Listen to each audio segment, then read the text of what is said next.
Hi there, everyone. This is Leah from the Ray Center and Tyler from the Waterville Valley Recreation Department, and we have some snow. We do. We've got a fair amount, and it fell recently. Like right now, we've got some wind blowing around, but when this snow fell, it fell in the most magical way.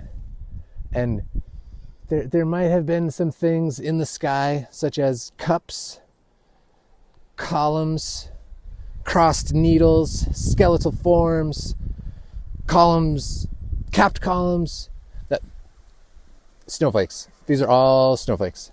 But during this storm, it was cold here in New Hampshire and relatively windless during the storm. So the snow just piled up on top of things. It was resting on branches, resting on fence posts.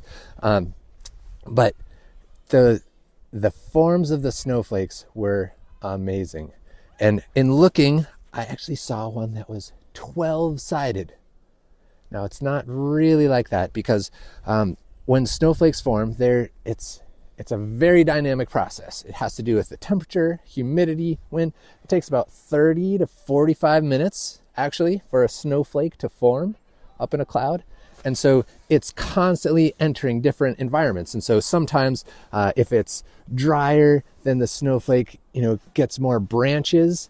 And if there's a little moisture, then it is more of a plate, thicker thing, which is part of the reason there are no two snowflakes alike. Because in order for two snowflakes to be exactly the same, they would have to follow exactly the same path through the same conditions at the same time. And that is very unlikely.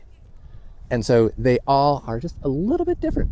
But this snowflake with 12 points on it, what actually is happening is there's one snowflake that is forming in a plate, and then there's a little column that starts to grow, and then another plate starts to grow on top. And so then you have these two that are rotated just 30 degrees away from one another, and you get this amazing 12-sided stellar snowflake.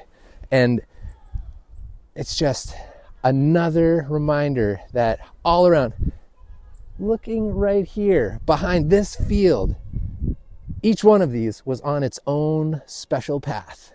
And then it came down and landed right here. It's just magic everywhere. Enjoy. Thank you.